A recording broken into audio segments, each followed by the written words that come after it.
छगन भुजबळ हे मुंबईमध्ये ओबीसी नेत्यांची भेट घेणार असल्याचं कळतंय। आज आणि उद्या ओबीसी नेत्यांसोबत त्यांची बैठक होणार आहे, चर्चा होणार आहे। नाशिक नंतर भुजबळांच्या मुंबईमध्ये भेटीगाठी होण्याचीही शक्यता आहे। ओबीसी नेत्यांची मतं जाणून घेतली जाणार आहेत, तर मंत्रिपद न मिळाल्यामुळे छगन भुजबळ हे नाराज आहेत आणि त्यांनी त्यांची आपली नाराजी उघडपणे व्यक्त देखील केलेली आहे। काही दिवसांपूर्वीच त्यांनी नाशिकमध्ये संघर्ष मेळावा देखील घेतलेला होता आणि आता ते मुंबईमध्ये आल्यानंतर मुंबईमध्ये देखील भेटीगाठी घेणार आहेत। काही ओबीसी नेत्यांची आज आणि उद्या ते भेट आणि चर्चा करण्याची शक्यता आहे।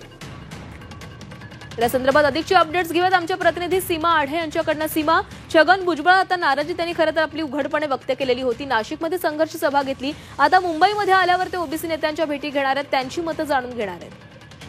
नक्कीच आपण जर बघितलं तर फडणवीस सरकारच्या मंत्रिमंडळामध्ये त्यांना स्थान दिलं गेलं नाही आणि त्याच्यानंतर छगन भुजबळ हे आपल्या कार्यकर्त्यांशी ओबीसी नेत्यांशी चर्चा करताना आपल्याला बघायला मिळत आहे आणि सगळ्यांच्या नजरा ज्येष्ठ नेते छगन भुजबळ यांच्या निर्णयाकडे लागलेला आहे, कारण ते नाराज आहेत। त्यामुळे कोणता निर्णय घेतात याची उत्सुकता आता सगळ्यांना लागलेली आहे। अशात छगन भुजबळ हे सुद्धा तयारीला लागल्याचं आपल्याला बघायला मिळत आहे।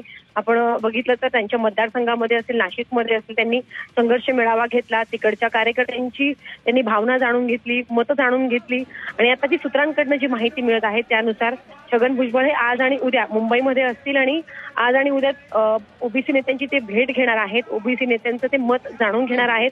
नक्की त्यांचं मत काय आहे, कोणता निर्णय घ्यायला पाहिजे, गेल्या 8 दिवस म्हणजे जेव्हापासून त्यांना डावललं गेलं मंत्रिमंडळातूून तेव्हापासून ते वेगवेगळ्या पदाधिकाऱ्यांशी छगन भुजबळ या सर्व चर्चांनंतर नेमकी काय भूमिका घेतात याकडे लक्ष लागले। धन्यवाद तुम्ही दिलेल्या माहितीसाठी।